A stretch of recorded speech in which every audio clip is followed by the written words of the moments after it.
Assalamualaikum warahmatullahi wabarakatuh. Pada kesempatan kali ini, kita akan belajar tentang kolonialisme dan imperialisme. Tapi sebelumnya, di sini Ibu akan menjelaskan kenapa sih bisa terjadi kolonialisme dan imperialisme, khususnya di Indonesia. Kemunculan kolonialisme dan imperialisme ini kaitannya dengan penjelajahan yang dilakukan oleh bangsa Barat dalam mengelilingi dunia. Bangsa-bangsa Barat yang pernah mengelilingi dunia ini seperti bangsa Portugis, Spanyol, Belanda, dan Inggris. Seperti yang kita ketahui bahwa penjelajahan samudra yang dilakukan oleh bangsa Barat ini dilatar belakangi oleh keinginan mereka untuk mencari rempah-rempah yang ada di berbagai dunia. Tetapi apakah hanya karena faktor untuk mencari rempah-rempah saja, ataukah ada faktor-faktor yang lain? Nah, dalam pembelajaran kali ini, kita akan membahas latar belakang kemunculan penjelajahan samudra oleh bangsa Barat. Ternyata, faktor pendorong mereka melakukan penjelajahan samudra itu bukan hanya sekedar untuk mencari rempah-rempah saja. Di sini, ada 5 latar belakang atau 5 faktor pendorong kemunculan penjelajahan samudra yang dilakukan oleh bangsa Barat. Faktor yang pertama adalah jatuhnya Konstantinopel. Konstantinopel merupakan ibu kota dari Bizantium atau yang biasa kita kenal sekarang adalah Turki. Pada tahun 1453, Konstantinopel ini jatuh ke tangan Turki Ottoman. Konstantinopel ketika itu merupakan pusat perdagangan yang menghubungkan komoditas barang-barang yang dikirim dari wilayah timur yang dibutuhkan untuk orang-orang Eropa. Tetapi, semenjak Konstantinopel ini jatuh ke tangan Turki Ottoman, komoditas barang-barang tersebut mengalami kenaikan harga yang cukup tinggi. Salah satu komoditas tersebut adalah rempah-rempah. Karena rempah-rempah ini harganya sudah tinggi, maka orang-orang Eropa ini berinisiatif untuk mencari daerah-daerah yang menghasilkan rempah-rempah dengan tujuan agar mereka dapat rempah-rempah dengan harga yang murah, sehingga mereka tidak lagi membeli komoditas barang dari saudagar Arab dan Asia Tengah. Kemudian pada latar belakang yang kedua adalah adanya penemuan dan perkembangan di bidang teknologi maritim.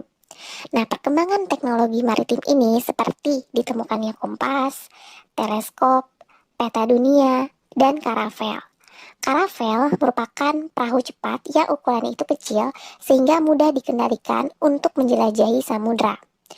Kemudian yang ketiga adalah adanya teori Kopernikus.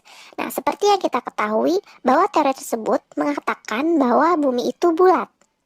Hal ini telah mendorong atau memotivasi orang-orang Eropa untuk membuktikan teori tersebut.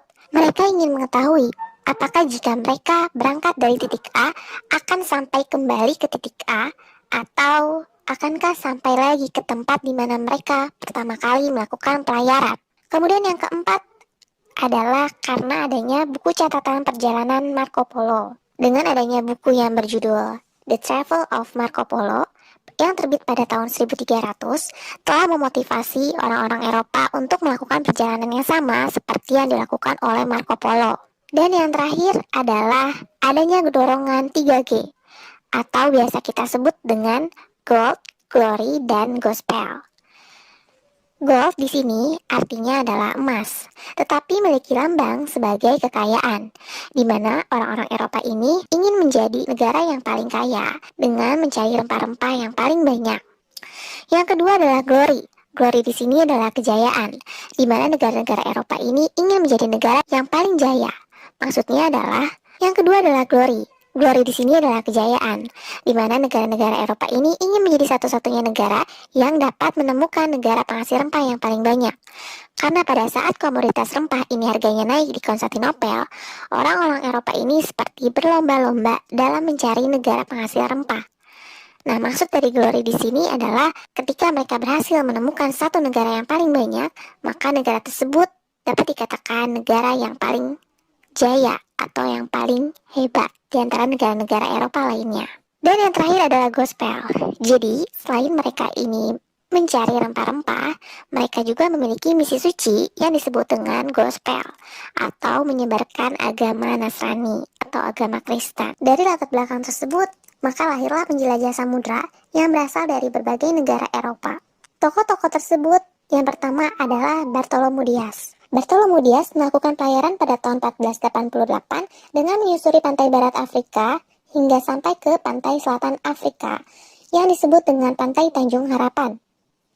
Tetapi sayangnya, Bartolomeu Dias ini tidak sampai ke India karena pada saat di Pantai Tanjung Harapan mengalami kecelakaan karena adanya sebuah badai besar dan kapal dari Bartolomeu Dias sendiri itu tidak dapat ditemukan. Tetapi Bartolomeu Dias ini berhasil membuka jalur menuju ke India. Kemudian disusul oleh pelayaran kedua yaitu Vasco da Gama. Vasco da Gama juga memiliki tujuan untuk bisa sampai ke India dan mendapatkan rempah-rempah di sana. Sehingga Vasco da Gama ini melakukan perjalanan pada tahun 1497 dengan menyusuri rute yang sama yang dilakukan oleh Bartolomeu Dias, yaitu dengan menyusuri pantai barat Afrika, kemudian bisa sampai ke pantai selatan Afrika atau Tanjung Harapan, kemudian menyusuri pantai timur Afrika, menyeberangi Samudra Hindia, dan sampailah ke wilayah India yang bernama Calicut. Calicut ini merupakan salah satu pusat perdagangan rempah-rempah terbesar di India. Pada tahun 1468, Vasco da Gama akhirnya memutuskan untuk kembali lagi ke Portugis. Pelayaran yang ketiga yang berasal dari Portugis ini dilakukan oleh Afonso de Albuquerque. Afonso de Albuquerque melakukan pelayaran pada tahun 1510 dengan tujuan untuk bisa sampai ke wilayah India. Dengan melewati rute yang sama yang dilakukan oleh dua pelayar sebelumnya, sampailah Afonso de Albuquerque ini ke Goa, tepatnya di daerah Calicut, di mana Goa dan Calicut merupakan pusat perdagangan rempah-rempah terbesar di India. Ketika Afonso de Albuquerque berhasil menguasai Goa, pada tahun 1511, Afonso de Albuquerque berhasil menaklukkan Malak. Kemudian pada tahun 1522, Afonso de Albuquerque mendapatkan misi untuk mencari daerah penghasil rempah yang lebih banyak. Kemudian Afonso de Albuquerque memutuskan untuk pergi ke daerah Maluku di Indonesia karena Afonso de Albuquerque ini mengetahui bahwa di Maluku ini terdapat pusat perdagangan rempah-rempah yang cukup banyak. Akhirnya pada tahun 1522, Afonso de Albuquerque ini tiba di wilayah Ternate. Kemudian kita beralih ke wilayah Spanyol. Ada beberapa tokoh pelayar yang cukup terkenal yang berasal dari Spanyol, seperti Christopher Columbus. Christopher Columbus melakukan pelayaran pada tahun 1462 dan berhasil mendarat di sebuah benua yang ia kira benua tersebut adalah India. Tetapi ternyata benua tersebut bukanlah India, melainkan Amerika. Sehingga pada awalnya Christopher Columbus menyebut benua tersebut dengan sebutan suku Indian. Kemudian dilanjutkan perjalanan oleh Hernán Cortés yang masih berasal dari Spanyol. Hernán Cortés juga melakukan pelayaran ke wilayah barat, karena sebetulnya bangsa Portugis dan bangsa Spanyol telah membagi wilayah pelayaran samudra dalam sebuah perjanjiannya yang disebut dengan Perjanjian Tordesillas. Perjanjian Tordesillas ini isinya adalah membagi kekuasaan pelayaran antara bangsa Spanyol dan bangsa Portugis, di mana orang-orang Spanyol boleh melakukan pelayaran ke wilayah-wilayah barat, sementara orang-orang Portugis boleh melakukan pelayaran ke wilayah timur. Setelah Hernán Cortés disusul oleh Francisco Pizarro. Francisco Pizarro ini berhasil menaklukkan Peru pada tahun 1530. Selanjutnya, tokoh pelayaran yang cukup terkenal dari Spanyol adalah Ferdinand Magellan. Ferdinand Magellan bersama Sebastián Elcano, yaitu seorang temannya, melakukan pelayaran pada tahun 1516, di mana Ferdinand Magellan ini termotivasi karena adanya teori Kopernikus. Untuk membuktikan teori tersebut, akhirnya Ferdinand Magellan ini melakukan pelayaran yang berawal dari Spanyol, kemudian ke wilayah bagian timur, dan akhirnya sampailah ke Filipina pada tahun 1521. Tetapi sayangnya, Magellan ini harus tewas karena adanya pertempuran lokal di wilayah Filipina. Tetapi pelayaran masih terus dilakukan oleh temannya yang bernama Sebastián Elcano. Ketika dia melanjutkan perjalanan, tibalah dia di wilayah Maluku, Indonesia, tepatnya di wilayah Tidore. Pada saat Sebastián Elcano ini tiba di wilayah Tidore, kebetulan Afonso de Albuquerque telah lebih dulu menduduki Ternate. Dan pada saat itu, Tidore dan Ternate sedang berselisih atas dasar hegemoni dalam kekuasaannya menguasai rempah-rempah di wilayah Maluku. Dengan adanya perselisihan tersebut, dimanfaatkan oleh Spanyol dan Portugis, di mana Portugis yang dipimpin oleh Afonso de Albuquerque ini memihak kepada Ternate, sementara Spanyol memihak kepada Tidore. Beberapa lama mereka berselisih, akhirnya diputuskan bahwa Ternate dan Tidore memilih Portugis untuk diam di Maluku dan mengusir Spanyol dari wilayah Maluku.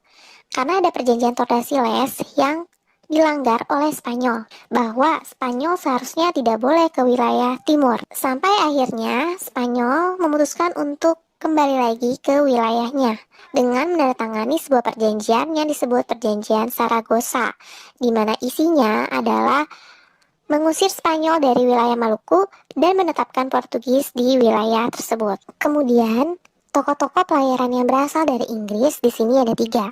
Yang pertama adalah Sir Francis Drake. Francis Drake melakukan pelayaran mengelilingi dunia pada tahun 1577 dan berlabuh di kerajaan Ternate. Pelayaran kedua dilanjutkan oleh James Lancaster yang masih berasal dari Inggris. Pada tahun 1601, di bawah Kongsi Dagang Britania yang dikenal dengan sebutan EIC. EIC memiliki kepanjangan yaitu East India Company, di mana EIC pada saat itu menjadi kongsi dagang terkuat dan menjadi pesaing utama dari VOC. Selanjutnya masih berasal dari Inggris yaitu Henry Middleton. Tahun 1604, Henry Middleton ini memimpin ekspedisi kedua dari EIC menuju Hindia Timur. Dalam pelayarannya di Nusantara, ia ini berhasil mengunjungi Sumatera, Banten, Kepulauan Maluku, dan Ternate. Pada saat Henry Middleton datang, ternyata di Banten itu sudah ada Belanda yang telah mendirikan VOC. Akhirnya EIC dan VOC bersaing untuk mendapatkan rempah-rempah yang ada di Banten. Selanjutnya datang dari Belanda.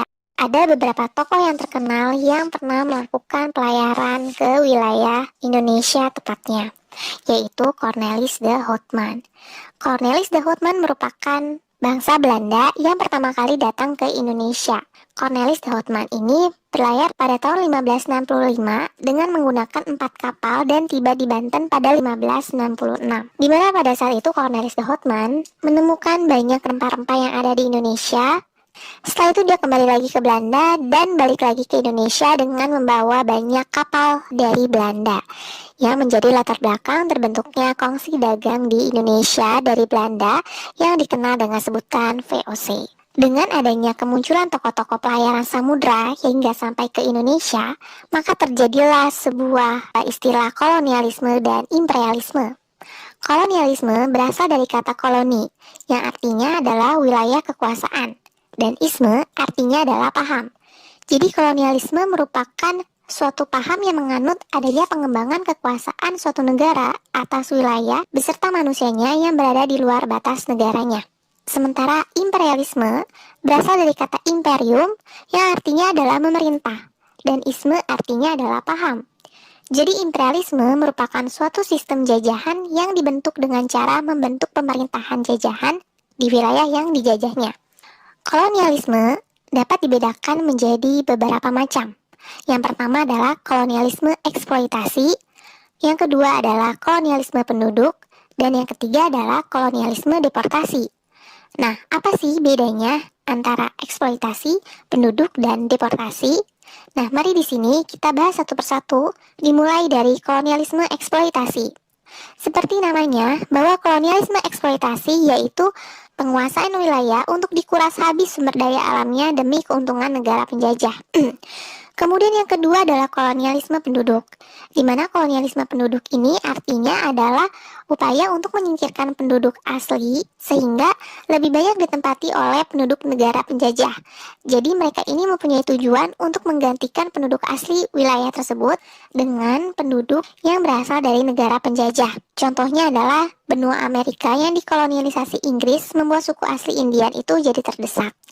Dan yang terakhir adalah kolonialisme deportasi, di mana kolonialisme deportasi ini merupakan sebuah praktik koloni di mana menjadikan tempat jajahannya itu sebagai pembuangan narapidana dari negara jajahannya.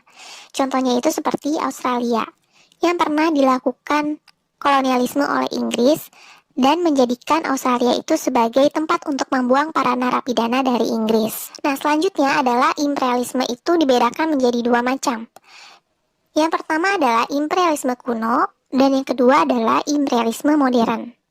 Di mana imperialisme kuno ini memiliki arti bahwa dorongan mereka untuk melakukan kolonialisme ini hanya sebatas motivasi mereka terhadap 3G, yaitu gold, glory, dan gospel. Ketika mereka telah berhasil mencapai tujuannya itu, maka mereka akan kembali lagi ke daerah asalnya. Nah, berbeda dengan imperialisme modern, di mana tujuan mereka itu bukan hanya sekedar untuk mencari kekayaan, mencari kejayaan, dan menyebarkan agama Kristen saja, tetapi mereka juga ingin menguasai seluruh hal yang terdapat pada negara jajahannya itu, seperti yang dilakukan oleh Belanda. Tetapi mereka juga berkeinginan untuk dapat menguasai seluruh hal yang terdapat di Indonesia, baik dari segi politik, ekonomi, agama, dan lain-lain. Nah, anak-anak, cukup sekian materi yang dapat dipaparkan pada kesempatan kali ini. Mudah-mudahan kalian dapat paham dengan apa yang telah Ibu jelaskan. Jika ada yang ingin bertanya, silakan bertanya di kolom komentar pada Google Classroom di kelasnya masing-masing. Cukup sekian, sampai bertemu lagi di video berikutnya tentang materi baru yang masih berkaitan dengan kolonialisme dan imperialisme. Terima kasih atas perhatiannya. Wassalamualaikum warahmatullahi wabarakatuh.